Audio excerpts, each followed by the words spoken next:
निशुम्भ शुम्भ गर्जनी प्रचण्ड मुण्ड खण्डिनी वने रणे प्रकाशिनी भजामि विन्ध्यवासिनी।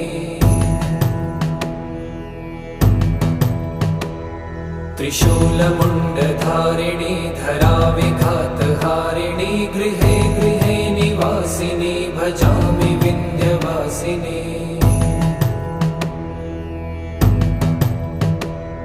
दरिद्र दुःखहारिणी सदा विभूतिकारिणी वियोगशोकहारिणी भजामि विन्ध्यवासिनी।